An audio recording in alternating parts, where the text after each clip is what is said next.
Hello, everyone, and welcome again. My name is Anjanja, a communication specialist at Center for Epidemiological Modeling and Analysis, CEMA, and I'm delighted to be your moderator for today's webinar. Thank you all for joining us.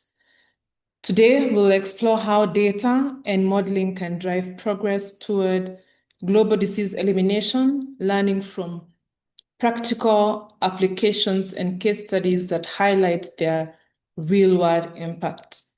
This session is part of the Injaz Fellowship Webinar Series, jointly hosted by CEMA and Global Institute for Disease Elimination, GLIDE Injaz Fellowship. Before we dive into today's agenda, I would like to briefly introduce our speakers, who are Professor Thumbi Mwangi, CEMA Co-founder, and Ngozi Erondu, GLIDE Technical Director, who will give their opening remarks later on. And our main speakers today are Dr. Peter Macharia, a Geospatial Health Specialist at Institute of Tropical Medicine, Antwerp, who will share a malaria-focused case study using geostatistical methods. Dr. Mutono Nyamai, a Senior Research Fellow at CEMA, will also present a case study on applying mathematical modeling on neglected tropical diseases. Later, we'll also have an open Q&A discussion and closing remarks. But before we begin, I'd like to invite Isatu Diware, Technical Specialist at GLIDE, to briefly tell us more about Injaz Fellowship. Welcome, Isatu. Thank you, Annie, and welcome everyone again to this joint webinar between GLIDE, Injaz Fellowship, and CEMA. So as Annie mentioned, my name is Isatu Diware, and I'm a technical specialist at GLIDE, and I'm also the lead of the Injaz Fellowship. So I'm really glad that we were able to bring our programs and organization for this shared moment of learning.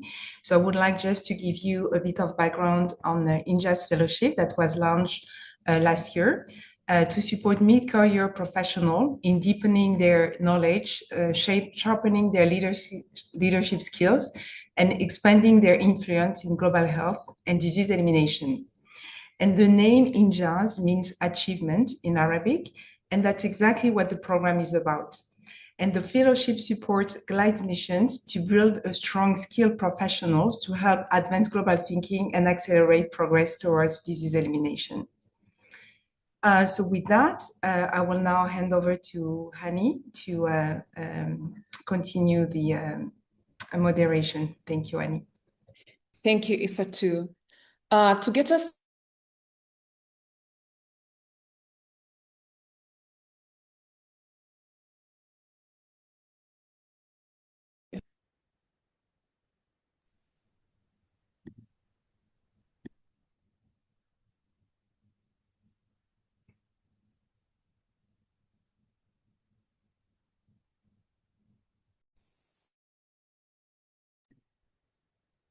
Professor Thumbi. Oh, sorry, I lost you for a minute there. Sorry. You can hear me? Yes, we can hear you loud and clear. Well, thank you very much, Annie and Diawara, for asking us to give these initial comments. Actually, I thought I should just share maybe a slide or two in preparation for this talk. Let me know if you can see my slides. Yes, we can. Is it in full presentation mode? It was in full and then something happened. And now? Yes. Okay, great. So today we are discussing about entity elimination, and I thought I should just do 2 or 3 slides about entity elimination science. First of all, I think you're all aware, we have done a lot, I think, as a continent and obviously other parts of the world regarding disease elimination. So from this view here, we have got at least many countries that have managed to eliminate at least 1 or 2 NTDs over time. like Kenya, very recently this year actually was declared free of human trypanosomiasis. Actually, this very and this kind of progress, I think, is really important. We know that for many of our neglected tropical diseases, we have got some that are in the control phase, others are in the elimination phase. And in the world, at least, you have managed to eradicate 2 diseases, basically smallpox and rinderpest in cattle. But what I wanted to do today was invite us to think of the elimination as a continuum. So you have got a control phase, a pre-elimination phase, an elimination phase, and a post-elimination phase. And in the control phase, you often have a lot of cases happening. So there are the cases that you can see, and there are cases that you don't see. So it's like a tip of the iceberg of what you see. And in this control phase, you have got, in epidemiological terms, you have the reproductive number, which is the number of secondary cases that you can get from one primary case being above 1. And our aim is really to take that number to below 1, at which point you really see very few cases, except maybe for localized outbreaks or that may be related to outbreaks, to importations. And this is the idea that we want to drive many of our entities towards this particular phase. And when you have gotten to elimination phase, then you sort of have to have some certain activities that help you keep you free of the disease within the location. And so if you think about like the work of modeling, which could be either geostatistical or even dynamic modeling, the idea really is for each of these phases, the control phase up to the post-elimination phase, that there are things that you can do and that can be informed very well by this kind of modeling techniques that we'll be discussing today. So if you think about like the control phase, the pre-elimination phase, the critical questions you're asking at that point is, how do we target and optimize interventions so as you can drive the number of cases that you see within a population to 0, or to numbers that are not detectable? And even when you have attained elimination, the additional questions that you have to really deal with is, what kind of surveillance must you put in place so as in case there's any new case that comes in, that you're able to catch it early enough and that you can have control measures that make sure that you remain within the elimination phase. And this risk of resurgence is a sort of a difficult question to answer, minus the use of models. And so today, I think what you're trying to do with these 2 excellent talks from Macharia and Mutono is to say what might be the work or the role of geostatistical and dynamic modeling tools, which can be incredibly useful in helping make decisions around this continuum of control and elimination. And so I am looking forward to hearing and listening to these 2 very excellent talks, and I hope that we all enjoy and we have at least an opportunity to ask questions at the end. So thank you very much. I hand over back to you, Annie. Thank you, Professor Thumbi, for setting the stage. And we'll now hear from Dr. Ngozi. Dr. Ngozi, go ahead, please. Thank you, Annie. It's really great to be here. Thank you to Professor Thumbi. Thank you, Aissatou Diawara, and our colleagues at CEMA. It's a pleasure to welcome you all to this webinar on behalf of the Global Institute for Disease Elimination, also called GLIDE. We're really excited to co-host this important discussion, and we thank everybody for taking the time out of their day. So as I think Professor Thumbi elegantly said, modeling is a powerful force in public health, and often we've seen its importance most visibly during pandemics and outbreaks, where people can see that modeling really helps us to forecast transmission and identify where resources are most needed. They also help to guide the emergency response when it comes to uncertainty. But as we know, its value extends far beyond just a moment of crisis. Often modeling also works very quietly in the background, informing where we position interventions and how we sustain elimination gains. And it helps us to make difficult choices, especially when resources are stretched thin. At GLIDE, we see modeling as a critical investment area. So for example, we have one project that we've been working together with WHO EMRO, that's the Eastern Mediterranean Regional Office. And we've been supporting them to use ecological niche modeling to look into where you can prevent malaria reintroduction in this region, which has eliminated malaria in most countries. And some of the factors that are included in that are climate change, vector migration, human mobility, and it's really about anticipating where the risk of resurgence are highest. A lot of what Professor Thumbi just explained. And it's important to do this so you can help countries protect their hard-won progress. And it's an example of how data can guide smarter and more strategic decision-making for disease elimination. And actually, that project with WHO EMRO, I'm really pleased to say that there are several colleagues in Kenya Medical Research Institute that are supporting that work as well, also led by Professor Bob Snow with KEMRI and Oxford. So we know that modeling is important, but I want to just say what everyone else knows is that modeling is just one tool among many, and it complements rather than replaces local knowledge, surveillance data, and the experience of program managers on the ground. Models do not make the decisions, the people do. So I think this webinar today is really important so that we can see how modelers present the information and then what those experts actually use, how they discuss the information that is provided to help guide their decisions. And of course, I want to take a moment to recognize our Injaz Fellows. Dr. Diawara just shared what our Injaz Fellowship is about. But this is, as Annie said at the beginning, this is part of our Injaz Webinar Series. And the Injaz Fellowship is really one of our flagship programs, and it's designed to equip emerging leaders in disease elimination with both technical and strategic skills.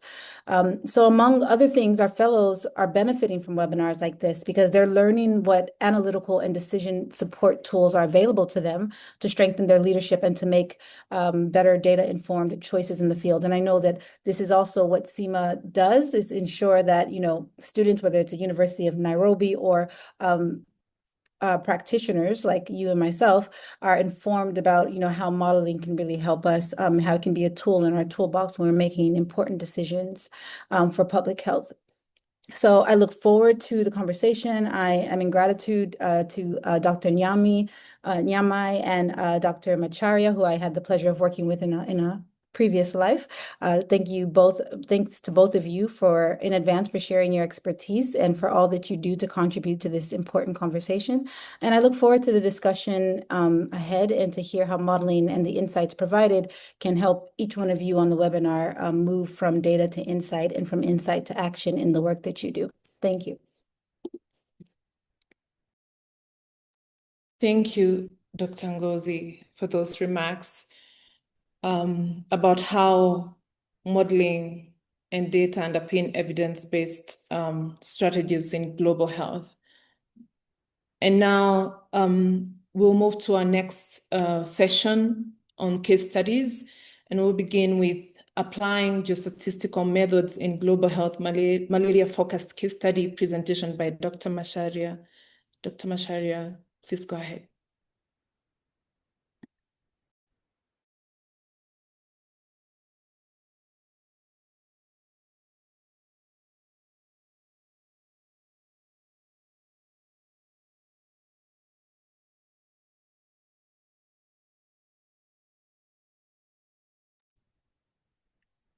ICT Catherine, could you please unmute Peter Macharia?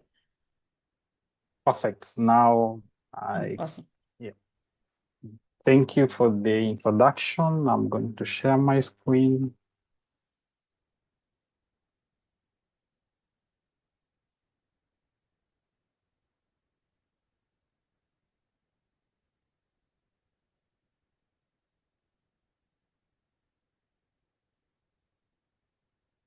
Perfect. I hope you can see my screen in presentation mode.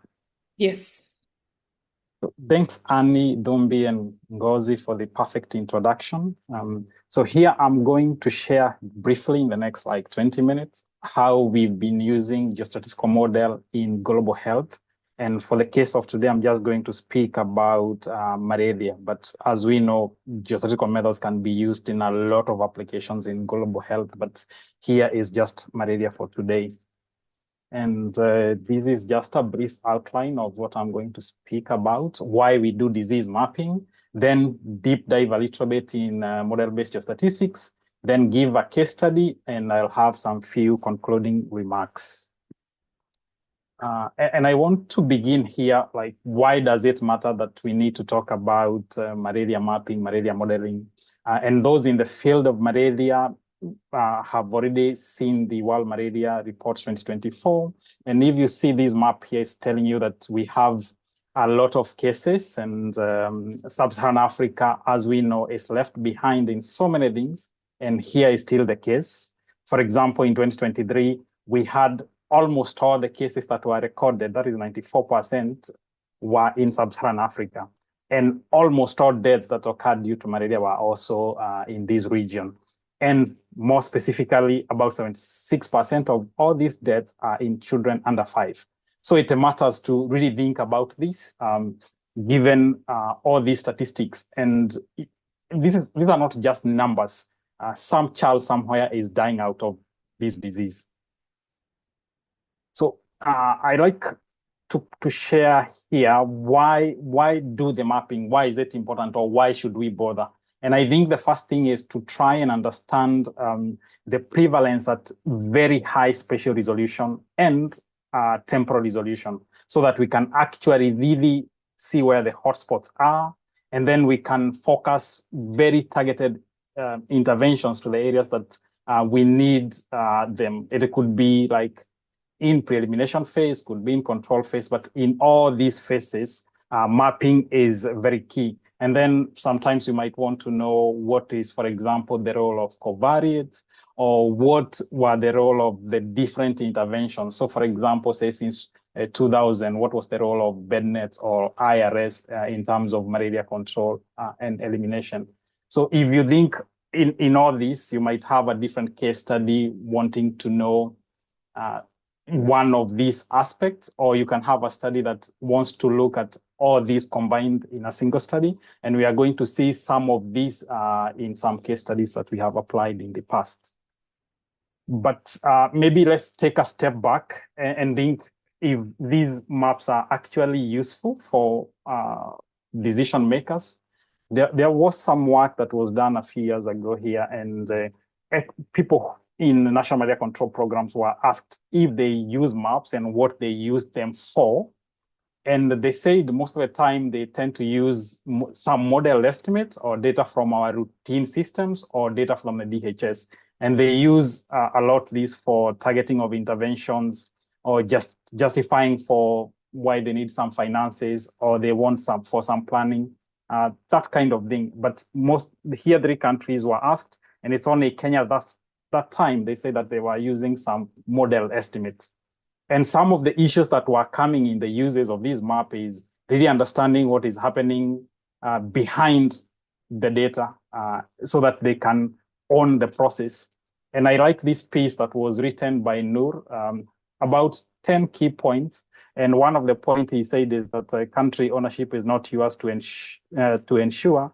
You certainly cannot confer it. So even as we speak about all these maps and modeling, we need also to think whether these maps are being applied, how useful they are, and how we can actually go from just modeling to making better use of the products that have been produced.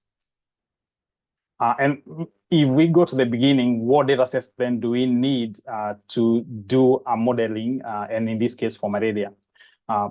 In most of the country, we have data from our routine health information system. So this could be like, for example, DHIS2. A number of countries tend to go to these data, but more commonly is the demographic and health surveys. Here, for example, you can see Ghana in their most recent DHS, making a map of malaria. Then we have malaria indicator surveys. This is very recent from Kenya. And then you have school surveys. So in any country, one of these are likely to be used to inform decisions, or a combination of these. And which one they go to, if you refer to the previous slide that I had, they'll have a number of reasons why they choose to use one data set and not the other. And among those 4 data sets, those that are from cross-sectional surveys are more commonly used. And if you see from this graph here, These are surveys that have been done by the DHS program over time. So you can see from like 1984, when the first survey was done, almost up to 2025, a lot of surveys have been done over time. And you can see in Sub-Saharan Africa, majority of them have been done. And a lot of countries rely on these cross-sectional data sets for their mapping and modeling when it comes to malaria prevalence. But also good to mention that we know what happens to this program and its funding. So here there is also a big debate to talk about the data that are being used to inform decisions in countries. So going back to the most common data set that is used, and I'm again here picking Kenya, and this is the most recent malaria indicator survey. This is what was in the report. And they stratified the country into several regions, and then they presented the prevalence in the different regions. So you can see in the lake endemic, they had a 19%. Then you have low risk, 1%, seasonal, 2%, coast endemic, 5%, and highland epidemic prone had 1%. But is this enough in itself? Because this is already provided in the report. There is no modeling that was done here. Can we just stop here and say this is enough to make decision within the country? And this is why I want to make a case for why we might need geostatistical model to move from this map to a more informed map. So here I'm going to give some reasons why I think model-based geostatistics is needed or would be useful for decision makers to move from the current map that you are seeing that is commonly presented in reports. And this is not only the case for malaria, but it could be for any other health outcome. If presented in this, it has little use compared to applying some MBG techniques. And one of the things that makes us use model-based statistics could be the result of sampling error and uncertainty that is involved in the data that was collected. Then we want to be able to smooth out all that noise in the data, especially in areas where we had not really sampled, and end up getting some stable estimates. Then, as I said earlier, we need to get like very fine scale estimates for targeted interventions. So we can know within this county, which is the village, which is the locality that has problem and really target that specific issue. Then more importantly, you might have data sets from multiple sources, as I had shown earlier. You might have routine data, data from DHS, data from MIS, data from school surveys, and model-based statistics will allow you to combine all these data sets together and get a more better, robust estimate. And finally, I think it's also important to be able to simulate what-if scenarios. So what if we were to increase, say, bednet coverage up to 90%? What if IRS was to be introduced in this area? What would happen to malaria prevalence? And I like that geospatial science can do a lot. This is a framework that was presented a few years back. So here you have the environment where all the transmission is happening. You have all your interventions. You have infrastructure and residences. Then on the other side, you have the disease and the vector. You can bring all these parts together in one geospatial framework, and you can do different things. You can do simple or fundamental spatial analysis, or you can apply some spatial statistical analysis for different things. So you have like maps of interventions, identify clusters, you can do spatial prediction. And for today, we are talking more about the use of spatial statistical analysis. So just giving a very brief overview, then what are these geostatistical models that I keep mentioning? And it's just a branch of statistics that aims to come up with a continuous surface from your sampled data. So you've collected this data from different points, and then you want to end up with a continuous surface. And the main principle that is applied here is like extending the statistical model by introducing a geospatial component based on the first law of geography, that everything else in space is related, but we know things that are close together are more related than those that are far apart. And the very basic structure of this model is to say, if we want to understand the variation in our outcome, which is the malaria prevalence here, this is due to the covariates. Then you have two random effects, one that is spatially correlated and one that is not. So the variation in our outcome here is explained by two things, the covariates, or the predictors, then we have some random effects which are split into two parts.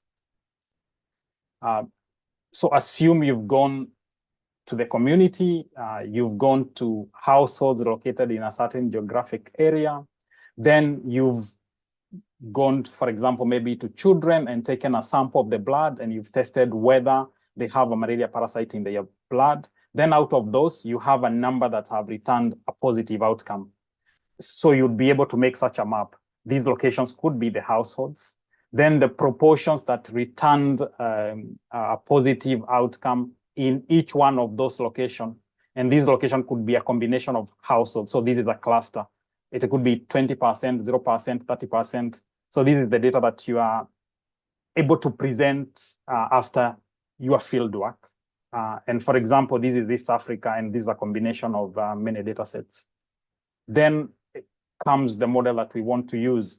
So this is what I said earlier, but represented in an equation form. So we want to model our malaria prevalence, that is our outcome. Then we have covariates that have been observed, recorded, and we know they are associated with malaria prevalence. Then we know that it is not only covariates that might explain what is happening in terms of variation of the malaria prevalence. We have a spatial component, and then we have the noise that remains. So if you think of these last two parts, which here is S and Z, this is all the variation that is not explained by your covariates. That's what remains. So you have your covariates, then whatever is not explained is S and Z, and you can be able to model your outcome. And this is just very brief. A lot of assumptions are in there. And I'm just putting up this slide because I think these are very important resources for somebody wanting to dig deeper. For example, the first book by Emanuele, which is Geostatistics for Global Public Health. So it's a very suited book. And also the other two here, one by Paula and other by the three others here. I want to show an application of that model to malaria data in East Africa.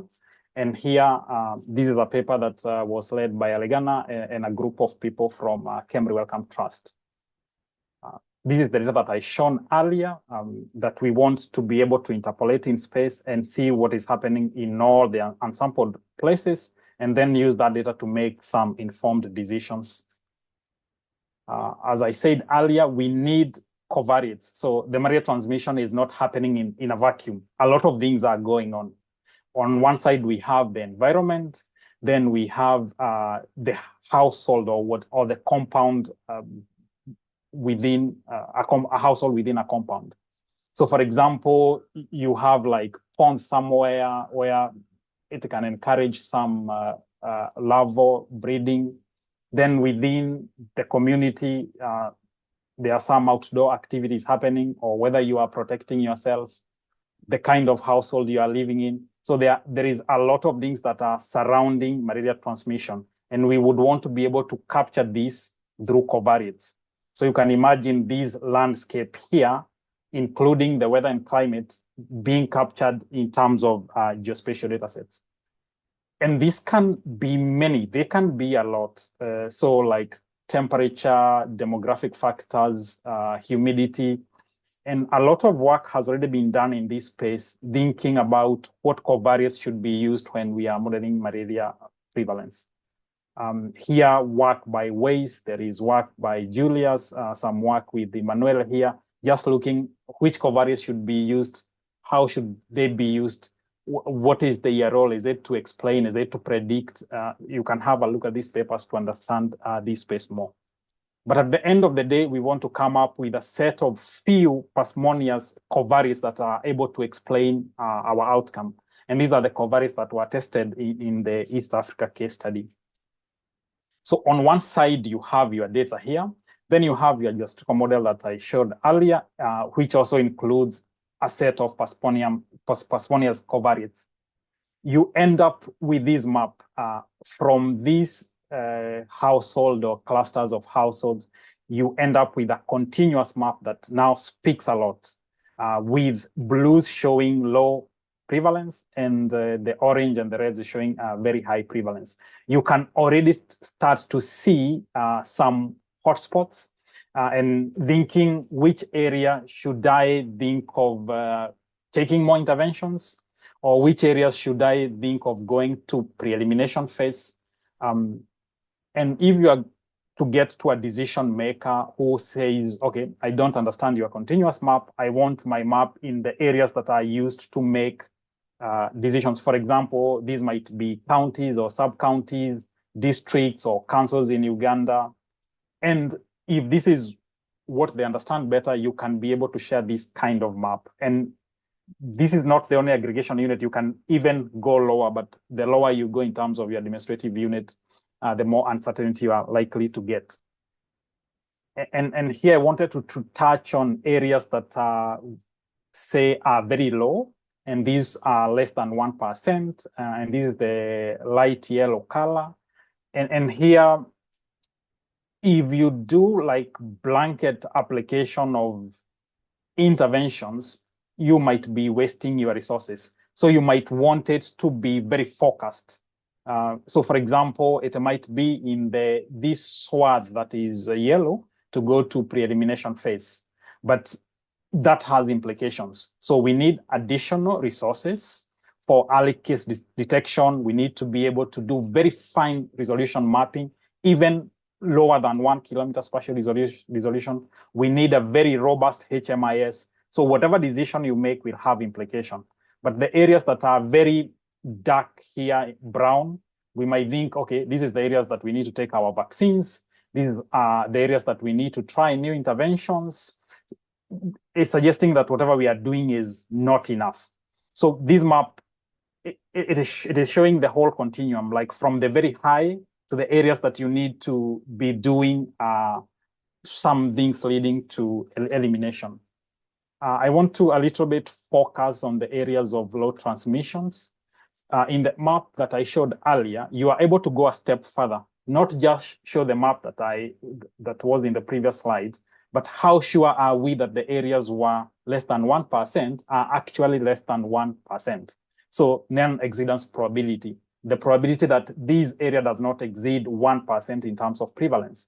And you can do different thresholds. So for example, this is less than 1% at 90%. So we are really very sure that these areas are less than 1%, and we can advise to go to the next phase of disease control. On the other side, you can say which areas are more than 30%, so that we change whatever we've been doing. So specifically for areas that are less than 1%, doing data collection, as I showed earlier, might not be the best way going forward. So the sampling strategies that we are using might not be appropriate, given that disease is very low. You might need to sample a lot to be able to get a meaningful prediction. So that snapshot of a survey like DHS or MIS now does not become that suitable. And we know a little bit about RDTs that are used to detect whether you have an infection, and it could underestimate. So we think of routine data, because this data is available throughout the year and we can see whatever is happening across different seasons. But then there are some questions. How reliable is this data? If you've used data from the routine systems before, you'd understand that there is a lot of missingness. You get percentages that are over 100%. So a lot of things to deal with here. And remember, these will only record those people who went to seek care. It is missing everybody who was sick but did not go to the facility. And also the capacity of the health facility to detect whether you have a parasite in your blood is also another issue. So this means when we are moving from control, where we are doing periodic surveys like DHS, MIS, it's okay to do that at provincial, district, county level, that's okay. But as we head to elimination, we need to be able to do like real-time individual level data collection. And here, this is my second last slide. This is an example that Alegana showed how, when we are heading to pre-elimination, how still we can be able to use geospatial or geostatistical techniques to know where we are going to really focus our energy on. On this panel A, you have different households, and those that are red say they have some kind of infection. H is a hospital, and you have a cross with a dispensary. And say here you can already start seeing there is a hotspot coming up, and you can see there is some water ponds here. Here, this is the probability that you will seek care after you get fever. So distance here plays a very big role. You can see those that are close to a facility are likely to seek care. Those that are far away are unlikely, controlling further things like wealth. Then here you can think of how the landscape looks like. Then you have data from your facilities, and you can be able to make this map here, and you show areas where like disease is concentrated, and then you can focus really your intervention and your focus in this area. So this is a different set of analysis that is not now using survey data, but is using routine data, using the probability whether you are going to seek for care or not. So we are accounting for those people who did not seek care, using a lot of environmental covariates data from the routine system to be able to make this kind of prediction. And to conclude, I'm thinking in terms of low middle income countries, sub-Saharan Africa, where we are in terms of this kind of skills or this kind of work. Number one is data. Our routine data is not very good. And now we see like the funding landscape is not very good given what happened with the DHS program. If you think about model-based statistics skills across sub-Saharan Africa, you have just a few centers of excellence that you can think across, maybe in Tanzania, in Kenya, and a few other countries that are able to do this kind of modeling. Then think of the infrastructure that is needed.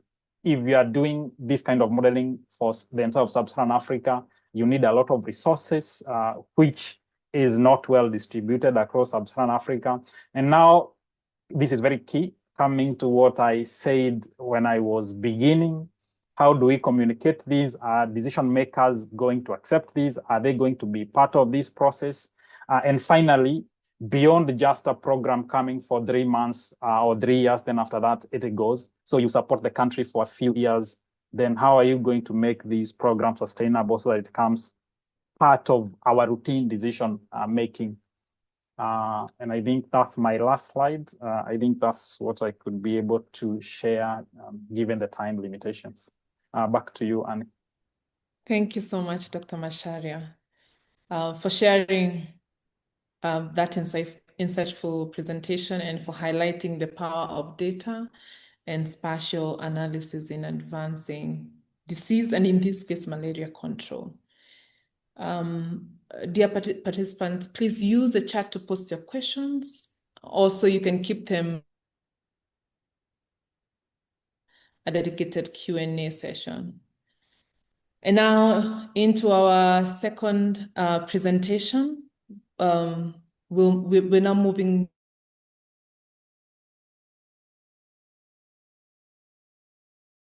to tropical diseases, and this presentation is by Dr. Mutono Nyamai of CEMA.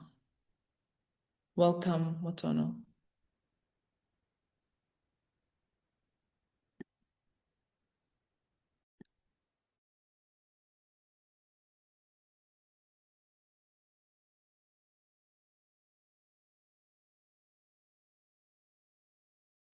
Good afternoon. Are you able to see my slides? Yes, yes. Yes. Which view are you able to see? Yeah, we can see like the full screen view. Okay, great. Thanks for that, and thanks, Macharia, for the nice presentation. I'll now take you through epidemiological modeling, and the example I'll use is schistosomiasis, which is one of the neglected tropical diseases. I work at the Center for Epidemiological Modelling and Analysis, which is at the University of Nairobi. And I also have affiliation with the Paul G. Allen School of Global Health, which is at the Washington State University. So to start us off with some history, I'd like to move all the way to 1851 when there was a surgeon, Theodore Bilhaz, who found an adult male and female worms during an autopsy during a patient in Egypt. And during this time, he didn't know which worm he was dealing with. So he initially named the worm Distoma haematobium, and Distoma is just from the family of worms which are suckers. But then later, it was named to be Schistosoma haematobium, and it picks the name Schistosoma from the split body, which you can see in the image on the screen, and where schisto just means split, and then soma means body. And that's the name that it's been commonly used year after year, which is schistosomiasis. And also some people name it Bilharzia, which was named after Theodore Bilhaz. And from 1851, now moving all the way to 2025, and you can see that nearly 200 years after schistosomiasis was discovered, we still see cases of schistosomiasis in the newspaper. And for this, I just did a search of any stories that have been done on schistosomiasis over the last 3 years. And what you can see on the screen are just excerpts of newspaper articles from both the Nation newspaper and Standard newspaper, which are two leading newspapers in the country. And you can still see that schistosomiasis is a problem. So the question is that how come nearly 200 years, we're still seeing the cases of schistosomiasis year after year and even with regular treatment? And today, my presentation will just spend time to look at how modeling can influence the treatment decisions. So that to look at where to target, to look at, are we targeting the wrong places? Are we treating the frequency suboptimal than what's required?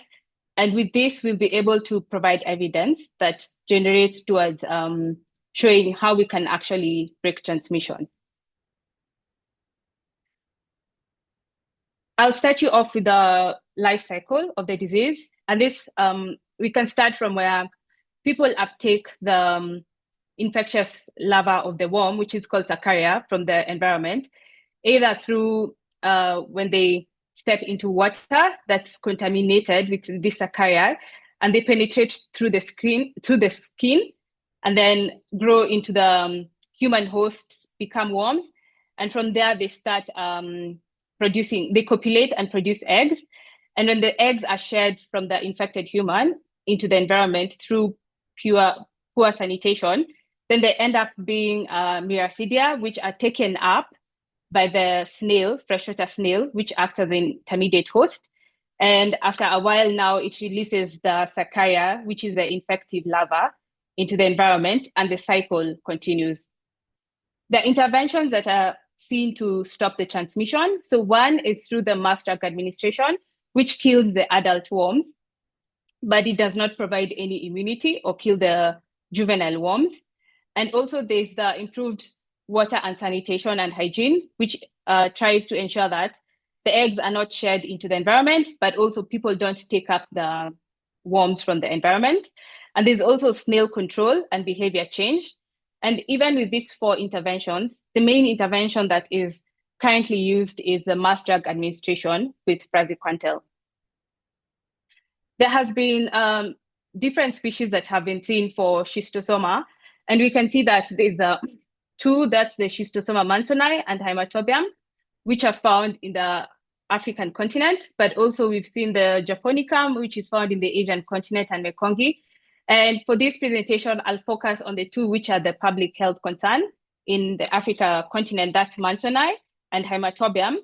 And the mansoni is also called intestinal schistosomiasis, and the haematobium is related with the urinary tract. In 2016, the disease accounted for 1.9 million disability-adjusted life years. And in 2023, we saw that 254 million people globally resided in areas that are endemic for the disease, and 91% of them were living in the continent. Something interesting about the infection of both the haematobium and also the mansoni is that the intensity is mostly seen in the 5 to 14 age group, where on the x-axis, it shows the age group in years, and the y-axis shows either the mean intensity, that's egg per milliliter of urine in the haematobium, and then egg per egg per gram of the stool sample in the Mwangi, and we can see that the intensity peaks between the 5 to 14 years. And similarly, where the dashed line you can see is around even after mass drug administration, they still are the ones who pick up with the infection. And before 2022, the treatment interventions were really focused on this age group, that's 5 to 14 years. And recently, that's in 2022, the guidelines were improved, and now they targeted population 2 years and above, because they were also seen, as much as they don't contribute much compared to the 5 to 14 years, if you're heading towards elimination of as a public health problem, then you also need to focus on the other age groups which act as reservoir for the disease.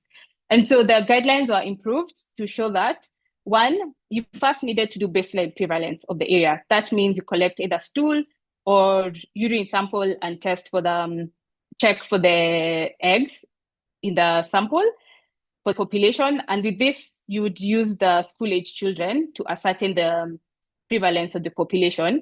And once you're certain that the prevalence is either above 10%, then you treat. But the treatment decisions were broken into 3 based on the prevalence, where if it's less than 10%, then the decision would be you test and then you treat the people who have now the infection. And then when it moves to above 10% and the prevalence is below 50%, then you treat once a year to the population 2 years and above, with the hope of targeting 75% of the population. Then in the above 50% prevalence, then the recommendation was treating twice a year. And the plan is that you should treat, and in every 3 to 5 years, you need to do a prevalence of evaluation to check whether has the prevalence gone down or has it maintained, and there are treatment decisions that should be done based on that. And then the plan is to be able to move to elimination as a public health problem by 2030, which is defined as less than 1% heavy intensity threshold among the school-age children. And the heavy intensity threshold here is defined by 50 eggs per 10 ml of urine for hematobium, and then 400 eggs per gram of stool in the schistosoma Mwangi infections. In the same breath, Kenya also has its own treatment guidelines, and where Kenya is focusing on breaking the transmission strategy. And this is seen from the 2019, where they had the breaking transmission strategy. And this is now embedded in the Kenya NTD roadmap 2023 to 2027. And the plan is that to be able to reach less than 2% prevalent threshold among the school-age children. So for Kenya, currently we treat 5 years and above population, and still targeting 75% of the population. And the treatment here is where you do once a year treatment until the prevalence is below 2%, where now we do not have any mass drug administration. Recently, that's 2019, and also last year, moving to this year, Kenya did its comprehensive prevalence of the population. And this was based on the point where for a long time, we've been focusing on treatment in the Western region and the coastal region. But the plan was now to look at the prevalence in the whole country. And with this, where I've shaded is to show the Western region and the coastal, which has been focused on treatment. But we were able to also do mapping for the whole country. And you can see that there's heterogeneity, where there are some areas where we have no prevalence, but some areas we still have more than 50% prevalence. With the current treatment strategy that we use in Kenya, we do once a year mass drug administration to population 5 years and above, and we exclude pregnant women in the treatment. So the questions we got from the Ministry of Health is to look at, one, what would be effective treatment strategy to achieve the Kenya target of breaking transmission, which, to just remind you, is less than 2% prevalence in the school-age children. And 2, what would be the meeting the WHO target of elimination as a public health problem, which is less than 1% heavy intensity in the school-age children. So the approach we took was in 2. So first, we looked at what if we would achieve the target by just treating as we normally do. That means We treat population 5 years and above once a year, achieving 75% coverage, and also including population that are never treated at 15%. And I'll shortly talk about what we mean by population never treated. But basically, this is a population that with different continuous round of treatment, they continuously don't get any treatment. Then the second question was, what would be an optimized treatment scenario where we would target the right population based on the prevalence and ensure that in the higher prevalence settings, we introduce twice a year treatment while also reducing the population that's never treated. So we started with 15%, moved to 5%, and then 0%. And particularly on the treatment focusing on the school-age children was based on our previous work where we showed in the low prevalence setting, that's less than 10%, there would not be any gains in terms of years if you treated the whole population or just focused on the school-age children. And then from this, we then move to the next point of looking at what is the economic evaluation of the different scenarios above. So the costs we focused on were the economic costs, and this meant that we also costed things that were given in kind, for example, like the drugs which are currently being donated, and any other service that's given in kind, and costing all that, and looking at the cost from the government perspective. So for this piece of work, we did not look at the treatment from the patient perspective. To just summarize the model world, I always like using this graphic where we know that the real world, there's a lot of complexity. Like, for example, how I've talked about with schistosomiasis, we know that there's a behavior change control, there's the behavior change, there's the aspect of also the water and sanitation, and all that complexity that comes with the real world. But how we do with the modeling, we abstract the main things, the key things, to the model world, where we use now equations or distributions to be able to see how we can simulate the infection in the population, and then now implement that into a model. And once we have the output from the model, we interpret it back to the real world to see, does it make sense from what is seen in the real world compared from the model? And I use the example of Nelson Mandela's image, where in the real world, we have all this complexity and also granularity, where we are able to see the color of his skin, the color of his hair, the color of his tie, and so on and so forth. But in the model world, we only abstract the key things where we still maintain that it's the same disease we're focusing on, but removing some of those granularity. So the model that we used here was an agent-based model, which just simulates every individual with the heterogeneity that comes with it, where we know that some individuals are more predisposed to taking up the infection compared to others. And one of the key things that I'd like to focus on the model is on the aggregation parameter. And parasite aggregation is just basically the non-uniform distribution of parasites among hosts, where it's been seen that a few individuals have more parasites than others, while most have a few to no worms. However, if you look at, I hope you can see my cursor, but I'm looking at the graph on the left, where on the y-axis we have the aggregation, and on the x-axis we have prevalence, and where if you move above the prevalence, so you have a higher prevalence, then the parasite aggregation becomes low. That means we move from a non-uniform distribution more towards a uniform distribution. And here we find now more people having more parasites. And this now moves to a higher K. However, when we move lower into the prevalence, then we see now a higher parasite aggregation, where many people have few to no worms, but a few people have a lot of worms. And now this is the heterogeneity that we have in the model, and where other things that play an important role in the model is, for example, where we model out the worms into the human host, where we have a density dependence fecundity, where The fecundity is just the number of worms that can be produced by the number of eggs that can be produced by a female worm, so that we also control overcrowding, where if you have so many worms in the body, then it means then due to overcrowding, every worm will produce less eggs. But then if we move to the point where you have less worms, then the production becomes more. And then also this is dependent on the number of female worms in the body, because you need a female-male pair to be able to produce the eggs. And then the eggs also are now shed from the human to the environment.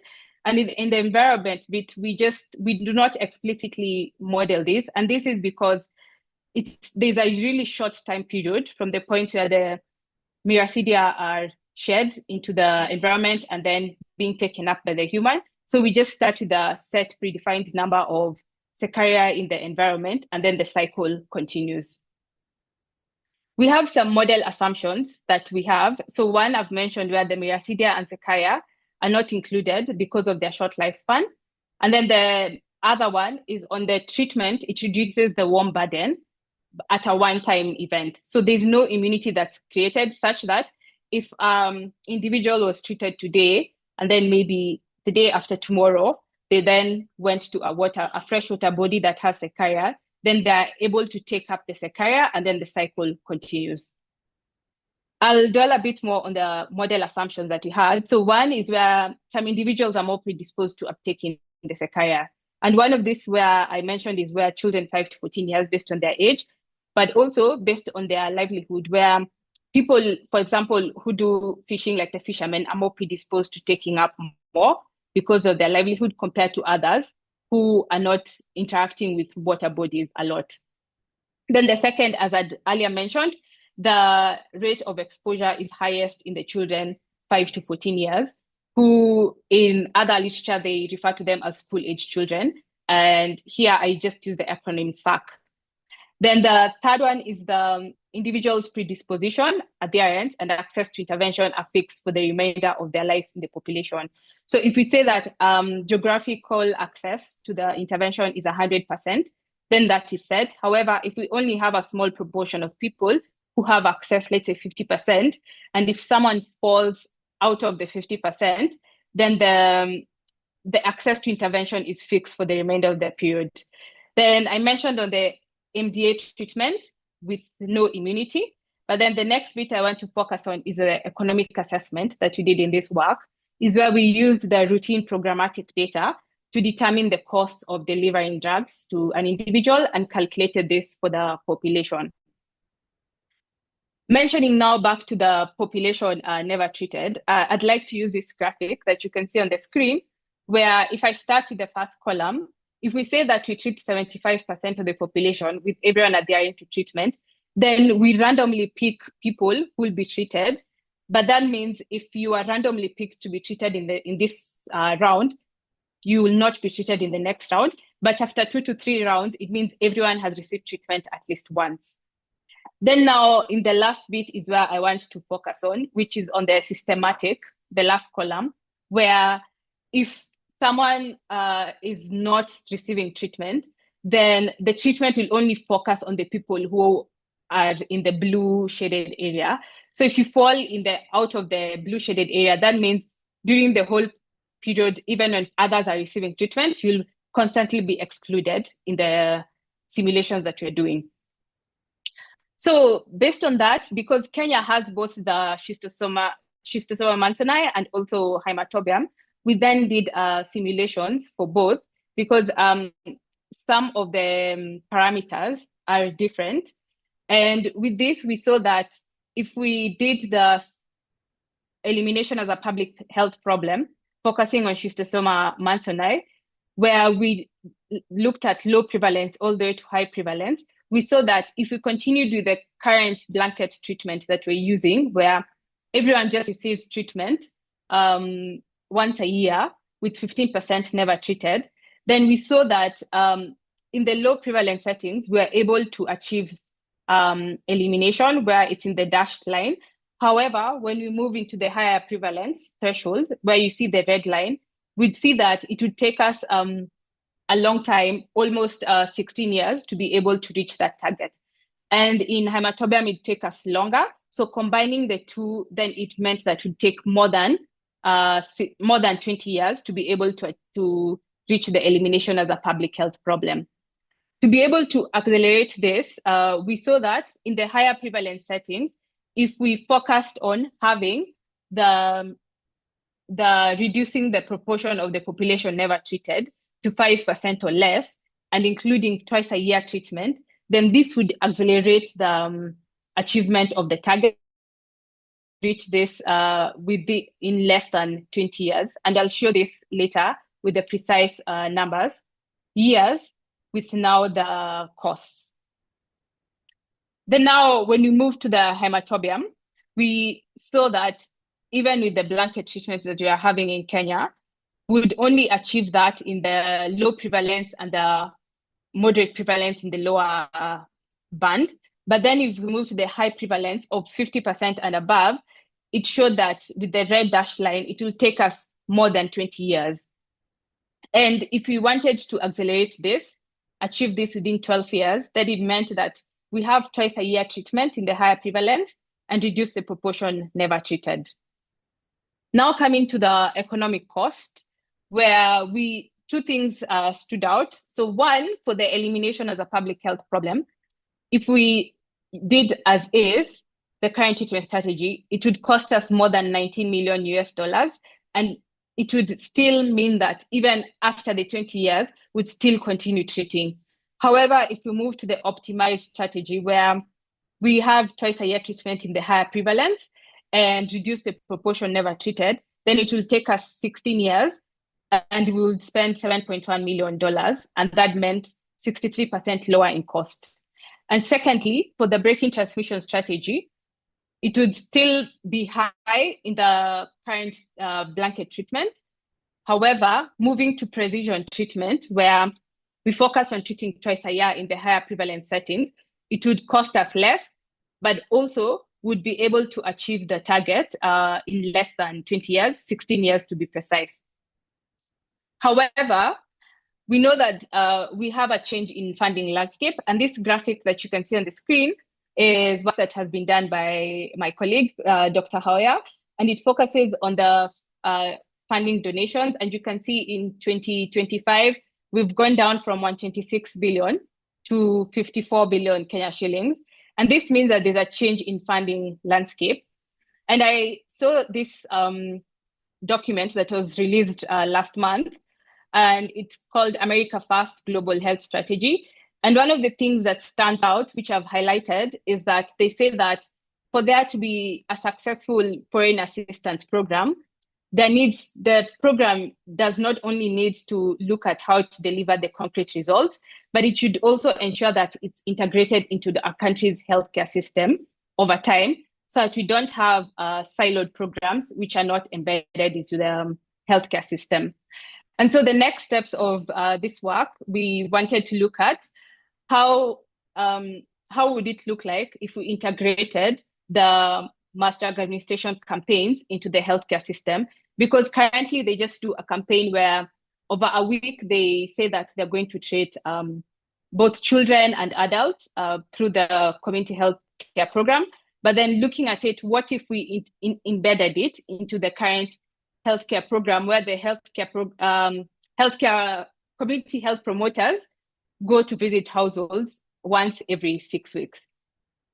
And we've seen this now through some preliminary results. And what you can see in the x-axis is time in years, and on the y-axis is prevalence on the top and heavy intensity on the bottom. And we can see that if we incorporated the routine mass drug administration, where the community health promoters treat the households within the first visit they do in the households, and then follow up the people who've not been reached during the next visit, so that we have an additional 20% being treated, then it shows that actually with the routine mass drug administration program focusing through the community health program, then it shows that it's able to accelerate elimination. And even when you go to a high prevalence setting where we only ran the results for 20 years and we simulated 20 years and stopped, we saw that even with the blue line, actually the community health program would actually accelerate the reduction in the infection over time.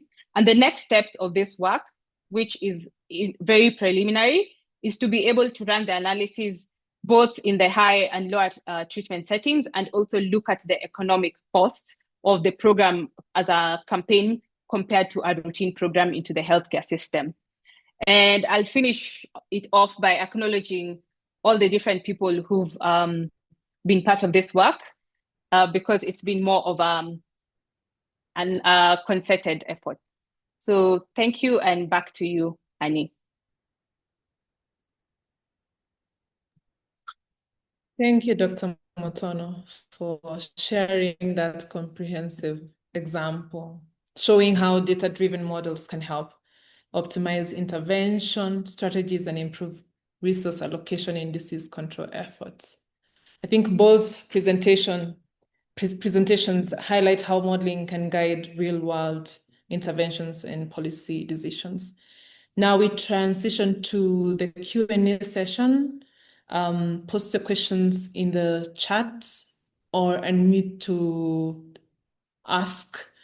But we already have some directed to Dr. Peter Macharia, and I'll dive right into the first one, which was a question on, are there methods that can be used to integrate different data sources?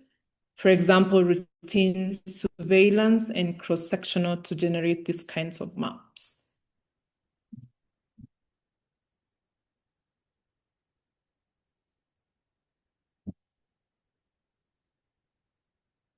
Peter, did you get the first question? Yes, I was waiting to be unmuted. Thank you. Thank you, Alice, for that question. Alice was my colleague back at Cambridge. I think right now there are a number of groups that are trying to find ways to combine routine data and survey data. These two data sets in themselves are very different, and they have very different characteristics. But if we found a way to leverage their good sides and combine them, that would be like the best scenario. And how these groups are trying is, for example, use one data as a covariate of the other. So for example, you can model using routine data, you get your surface showing how risk spreads across space, then use that surface as a covariate in the model that is using survey data. Now that's one option, and I've seen a number of examples. For example, I think in Rwanda, they did that when mapping malaria for children under 5. The other way is if we can find a way to do the modeling jointly, but I think it would be a bit more complicated. But one can be a covariate of the other, whether survey data becomes a covariate in the routine data or vice versa. I think that's one option that people are trying to explore, and I'm doing the same, but for other health outcomes, not specifically malaria prevalence, because in global health, we have a lot of data from the survey side and from the routine side. If we can find a geostatistical model that is robust and combines the two, much better. Okay, the other question directed to Dr. Mutono.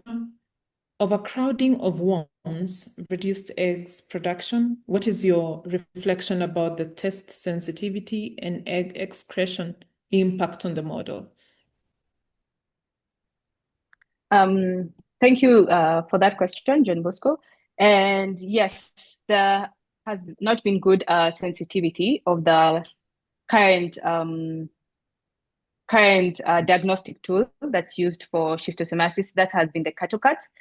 And that's what we have used actually in the model. But I know there's actually advanced work on the CCA diagnostic sensitivity, and we are able to actually incorporate that into the model and just look at the comparison of the two tests, how each of them performs in terms of the looking at the number of worms based on the after treatment. And the second question, and the first question on overcrowding, we use a a distribution to be able to account for overcrowding, but we use an exponential distribution such that we don't end up having an infinite number of worms in the body, so that we control for that. Okay, the other one to Dr. Peter Macharia. MBG involves combining data from different sources. How do we integrate data sources collected at different time points? For example, cross-sectional versus routine.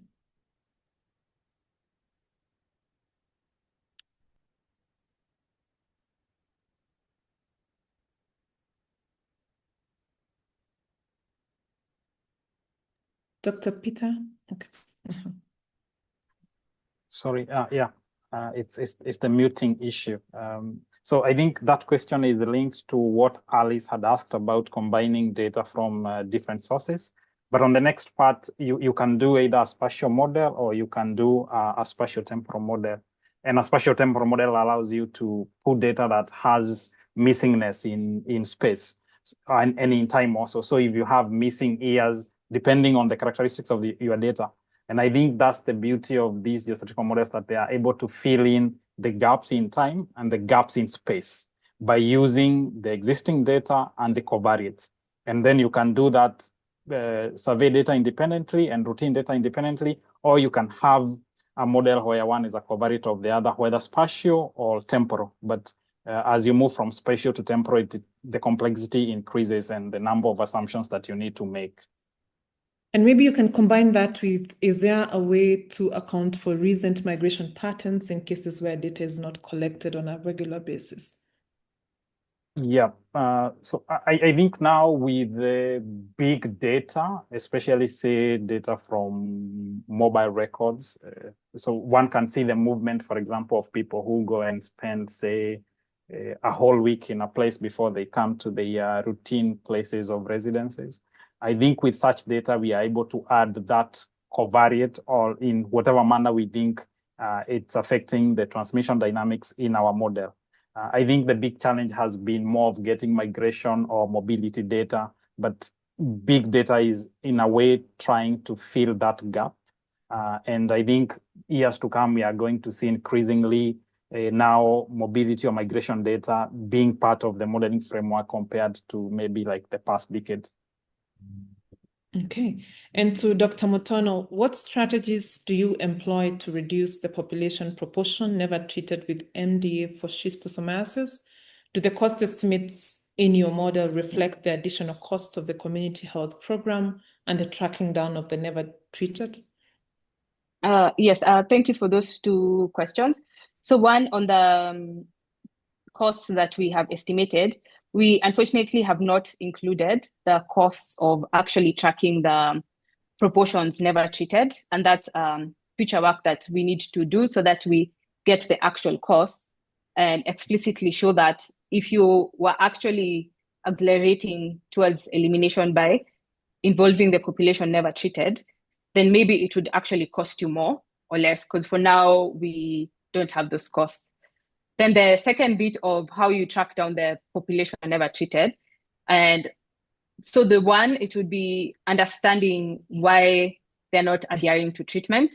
It might be treatment fatigue, because some of these populations have been treated for a really long time, or just second, with the migration of populations. So that would need a social science study to get this reasons why. And then secondly, it would also be through the community health promoters program, because we currently just use the campaign where people who live in those endemic areas are treated, population 5 years and above. And maybe during that 1 week when they're doing the campaigns, someone is not available. So if we moved to now the routine program where, sorry, I just realized my video was not on. Sorry. So if we move to the routine program where not only just treating during this 1 week, but following up these populations during the next visits to capture these people who are never treated. So we hypothesize that that will also help in reducing the population never treated. And maybe you can also answer, for your ABM model for schisto, does it mean that you have included different force of infection for the different age groups given the known higher prevalence in SAC? And what would be the recommendation for intervention below 2% as MDA are halted at this level? Oh, you already answered. Yeah. Yes, but I can just briefly mention it. Yes. All right. Yes, I can briefly just mention it. Yes, we've included different forms of infection for the different age groups based on the initial graph figure that I had shown, where the 5 to 14 years are generally the highest in terms of force of infection. And then when it comes to the population less than 2%, there needs to be a bit more work that is actually focused on that, where one, we look at the simulations. What if we stopped the treatment and then continue now doing the simulations post now the treatment for a couple of years to look at, do we risk the point of having recrudescence? And also secondly, with the different sensitivity of the diagnostic tools, to look at if we actually employed different sensitivity, do we end up in all of them not risking the recrudescence, so that we can confidently say that if we stopped treatment at 2% threshold, then we are not risking having their infections back after a period. We have a couple of hands up. Teresa Odero, could you go ahead, please, with your question? And state who you're directing it to.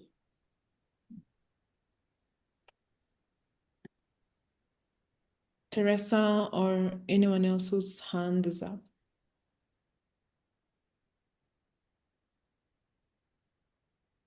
Hello? Hi. Hello? Hello, Are we you can hear hearing me? Yes. Yes, Odero. Okay. Yes. Dr. Odero. I happen to have worked in a project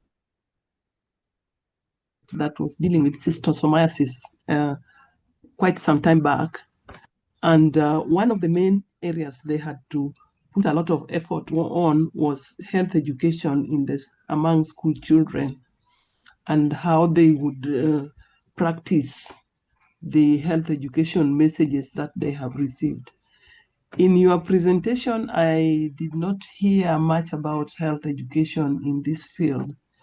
Is there any need for this? And do you have information relating to that? Thank you. Thank you, Teresa, for the question. And yes, I agree that there is a lot of work being done around the behavior change communication. And also recently, the Ministry of Health in Kenya has actually developed the behavior change communication guidelines to just strengthen this area. Unfortunately, the models that I have shown here, we do not include the intervention of behavior change communication. And this is because we don't have parameters to be able to show us that if we did behavior change communication, this is the significant impact of that. But we hope that as now this is being done more and more, we will be able to, over time, see the impact of the behavior change communication, and it will be easy for us to embed that in the model. Because as also has been mentioned by Peter Macharia, the models are as good as the data. So hoping we can get more data to support this. Thank you. Thank you. Okay, we have another general question, or questions that are combined actually, for Dr. Mutono and Peter Macharia. Would you have information on what test was done to determine the country prevalence of RDTs, EBS, RDT, and based on Dr. Macharia's observation of low sensitivity, what steps will the ministry put in place to address RDT challenge? Dr. Macharia, what strategies would you advise strengthening Dr. Mutono, what strategies would you advise strengthening the schistosomiasis control efforts?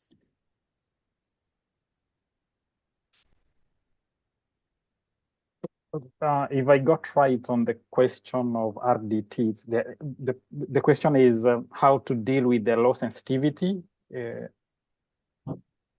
What would determine the country prevalence of RDTs? Because RDT, they are used to test whether you have the parasite or not. So you can use an RDT or a microscopy. And RDTs are used because they are quick, easy, compared if you are to do a proper microscopy. So these are more widely available within countries, I would imagine, compared to microscopy. And if we had data from microscopy, I think that would be the better one to use for modeling. But I think it's not all the case that you'll be able to get these kind of data sets. And I hope I answered the question the person was asking. And what steps will the ministry put in place to address RDT challenge? I think they're asking what measures would be put in place to address the challenge. I think maybe it's not for the ministry, because the ministry has an option of RDT or microscopy, and they would deploy one based on the kind of how the environment looks like and the setup and the transmission dynamics, and also based on the kind of money and resources they have. So I think if the sensitivity is low, is the people who are more used in the production of these tools for testing, maybe it's more on their side to improve, I would think, or give us alternatives or other tools for testing. Okay. Mutono, you want to take yours? What strategies would you advise strengthening the schistosomiasis control efforts? So the first, it would be on having precision treatment, where we actually target and have the right interventions for different areas based on the epidemiological profile. And secondly, if we can have also more research being done around the different diagnostic tools, and also development of better, more sensitive diagnostic tools, so that as countries move towards from control to elimination, then they have the right diagnostic tools to support this. Okay, and the other one to both of you, what kind of modeling tools are usually considered best in an area where prevalence or incidence of an infectious disease is unknown? To you, Mutono and Macharia.